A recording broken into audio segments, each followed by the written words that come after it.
반갑습니다. 송재준입니다. 많은 분들이 정말 절망감 속에서 이 영상을 보실 것 같습니다. 그러나 우리 보수파의 힘이 뭐겠습니까? 이 좌파들과는 다르게 감성이나 감정에 휘둘리는 것이 아니라, 물론 인간이기 때문에 잠깐 동안에는 우리가 그렇게 될 수가 있죠. 그런데 그렇게 되기는 또 하루 가까이 되는 시간이 지났습니다, 여러분.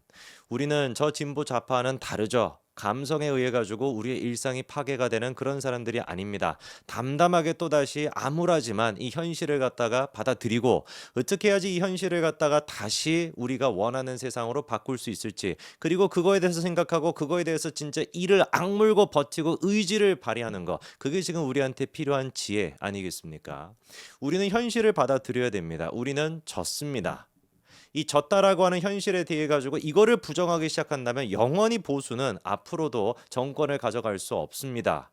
왜 우리가 선거에서 패배를 했던 것인지, 왜 우리가 중도에 있는 사람들, 무당층이라고 하는 사람들, 이 사람들의 표를 우리가 가져오는데 실패를 했던 것인지, 이거에 대해 가지고 고통스럽고 힘들지만 뼈를 깎는 심정으로 현실 분석을 해야 되는 것이고, 그리고 그 현실 분석을 통해 가지고 우리한테 마이너스가 되는 요소들이 있었다, 마이너스가 되는 그런 인물들이 있었다라고 한다면 과감하게 잘라내고, 그리고 새로운 모습으로 다시 탈바꿈을 하는 거, 그게 지금 우리한테 필요한 지혜 아니겠습니까?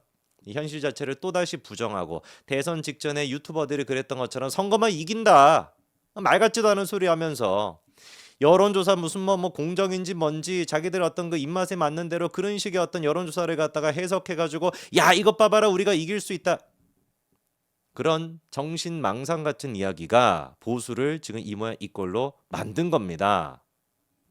우리한테 필요한 것은 망상이 아니고요. 우리한테 필요한 것은 현실 인식입니다. 우리는 그때도 지고 있었고요. 그리고 지금도 졌습니다.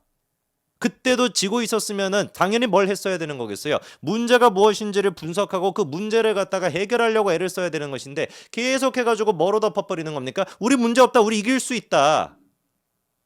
근데 그런 식의 이야기들을 보수 유튜버들뿐만 아니라 조선일보 같은 그런 언론사들조차도 똑같이 반복하고 있으니 이 나라가 보수가 바로 설 수가 있었겠습니까? 조선일보 유튜버들은 진짜 반성해야 됩니다.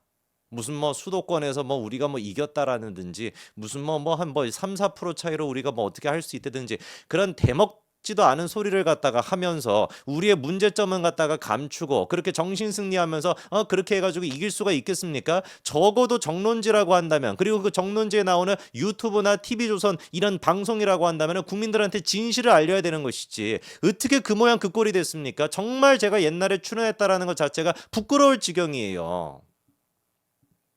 우리는 이제 더 이상 슬퍼하지 말고요. 더 이상 절망하지 말고요.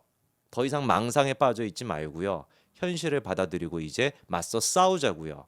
문재인 정부 5년도 끝나지 않을 것 같았지만 결국에 끝이 났습니다. 이재명 정부도 결국에 끝이 날 겁니다. 우리가 생각하는 데처럼 5년을 갖다가 다 못 채울 가능성도 높아요. 내년에 또 지방선거가 있고 3년 뒤에 또 이제 총선이 있습니다. 그거를 우리가 생각하면서 이를 바닥바닥 깔면서 버텨야죠. 버티고 썩은 것들을 도려내고 새로운 살을 만들어내가지고 단단한 몸뚱어리를 가지고 우리가 이재명과 맞서 싸워야죠. 아마 이재명 같은 경우는 문재인보다 더 할 겁니다. 문재인 같은 경우는 당시의 경제적인 문제, 외교적인 문제, 이런 것들을 적폐청산이라고 하는 키워드로 다 덮어버렸죠. 이재명 같은 경우도 마찬가지일 겁니다. 경제는 그때보다 더 힘들고요. 외교는 그때보다 더 힘듭니다. 이재명 같은 인간이 이거를 제대로 할 수가 없을 겁니다. 그러면 어떤 식으로 해결하려고 하겠습니까? 적폐청산 버전 2. 그게 뭐겠어요? 내란 청산 이거 아니겠습니까?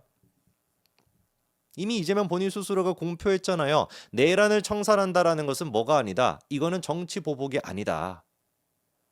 본인 스스로가 정치 보복을 안 하겠다라고 선포를 했는데, 내란에 대해 가지고 하는 거는 뭐가 아니라는 거예요. 정치 보복이 아니다라는 거예요. 지금 불보듯 뻔한 거 아니겠습니까? 국민의힘 전체를 갖다가, 그리고 그때 관련돼 있던 국회의원들을 갖다가 싹 다 뭐로 묶어 가지고 청산시키겠다라는 거예요. 내란으로 묶어서 다 청산시키겠다, 이거 아니겠습니까? 그리고 그 과정 속에서 이재명은 또다시 오버하게 되겠죠. 대법원에 대해 가지고 재판 결과 아직 나오지 않았습니다. 대법원이 이재명이가 대선 대통령이 되는 기간 동안에는 재판이 중단된다. 헌법 무슨 뭐 84조에 따르게 되면은 대통령은 형사상으로 소추 대상이 되지 않는다랄 때 이 소추가 재판까지 포함한다. 그런 입장을 밝힌 적이 한 번도 없습니다. 분명히 대법원 또한 마찬가지로 이재명에 대해 가지고 재판을 진행할 수가 있고요. 그럴 가능성이 있고, 그리고 이재명이가 지금 자기 임기가 끝나기 전에 대통령직을 사상 초유로 대법원의 재판 결과로 인해 가지고 내려나와야 되는 그런 가능성도 있습니다. 물론 그 과정에서 민주당이 뭐 하겠습니까? 법안을 또 바꿔버리겠죠. 그런데 과연 대한민국 국민들이 그런 것까지도 그냥 박수 쳐주고 허용해 줄까요? 저는 그 정도까지 대한민국이 썩었다라고는 생각하고 싶지 않습니다. 대법원에서 유죄 확정 판결이 나왔는데 이재명이 대통령직을 임기를 유지하기 위해 가지고 선거법 위반을 갖다가 행위와 관련된 걸 삭제한다든지 이재명 자체는 사실상 무슨 뭐 유죄가 인정되지 않게끔 그런 식으로 법안을 바꾸는 것까지 과연 대한민국 국민들이 가만히 놔둘까요? 그렇게 함에도 불구하고 지지율이 유지가 돼 가지고 다음 지방선거까지 압승을 거둘까요? 만약에 그런 나라라고 한다면 정말 가능성이 없겠죠. 그러나 지방선거 아직 치르지 않았습니다. 총선 아직 치르지 않았습니다. 아직 우리는 충분히 해낼 수 있습니다. 제가 그냥 단순히 위로의 말씀을 드리기 위해서 이런 말씀을 하는 게 아니에요.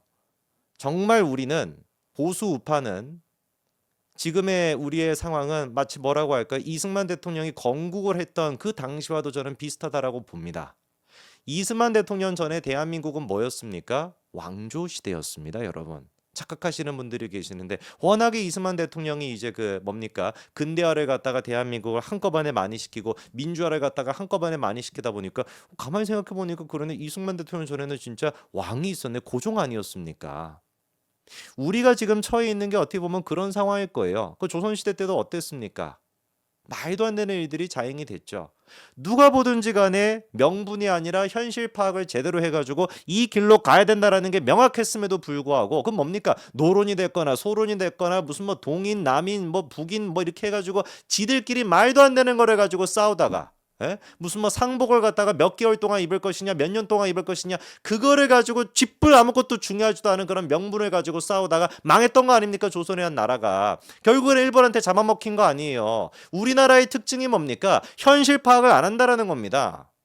일제에게 우리가 그런 식으로 당했다라고 한다면은 그래, 일본한테 우리가 당했다는 건 분하다. 그럼 일본은 나쁜 놈들이야 이렇게만 하고 있으면 무슨 놈의 발전이 있겠습니까? 일본한테 우리가 잡아먹혔어? 왜 잡아먹혔는데? 우리는 뭐가 부족했는데? 우리가 불과 몇백 년 전만 하더라도 일본한테 문화를 알려주고 있던 그런 위치였는데 어쩌다가 우리가 저 일본으로부터 이렇게 침략을 당하게 됐는가?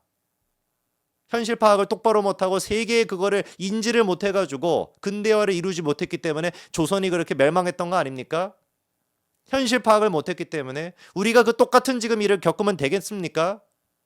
결국에 그렇게 조선이 망했다가 이승만이라고 하는 위대한 인물이, 그리고 또 소수의 위대한 인물들이 정말 똘똘 뭉쳐가지고 그 험난한 상황 속에서도 얼마나 그때 고통을 많이 받겠습니까? 옳은 일을 하고 있으면은 매국노란 소리 듣고 옳은 일을 하고 있으면 친일파로 몰리고 온갖 모집 고통과 그런 압박 속에서도 버텨가지고 결국에 대한민국을 건국했던 거 아닙니까? 우리한테 지금 필요한 게 어떻게 보면 그런 정신일 겁니다. 지금 우리한테 필요한 건 야 끝났다 씨 이거 뭐 다 그냥 뭐 게임 끝났어 뭐 이거 이민이나 가버리자. 이민 못 가잖아요. 솔직히 못 가지 않습니까? 저도 못 갑니다. 이민 어떻게 가겠습니까? 이민을 갔다 돈도 없는데 이민 못 갑니다. 여기 살아야 돼요, 대한민국에서. 그럼 어떻게 해야 되겠습니까? 어떻게 해서든지 간에 똑같은 일이 반복되지 않도록 현실 파악을 명확하게 하고 망상 같은 얘기 그만하고 바꿔야 될 걸 바꾸고 안 바꾸겠다고 자꾸 그런 식으로 하는 게 아니라 바꾸고 썩은 거 도려내고 다음 지방선거를 위해 가지고 1년 동안 완벽하게 우리가 혁신적인 모습을 보여줘서 보수 버전 2를 내놓는 거. 그래서 중도라고 하는 사람들, 무당층이라고 하는 사람들을 설득할 수 있는 거, 그게 우리가 이길 수 있는 길 아니겠습니까? 끝나지 않았습니다. 언제 끝납니까? 다음 총선에서도 우리가 압도적으로 패배하게 된다면, 이재명 시대임에도 불구하고 다음 총선에서도 압도적으로 패배하게 된다면 그때 끝나게 되는 겁니다. 오늘도 힘내자고요. 문재인 정부도 결국 끝이 났고요. 이재명도 결국에 끝이 날 겁니다. 시기가 아직 덜 온 것뿐입니다. 여기까지 말씀드리겠습니다. 감사합니다.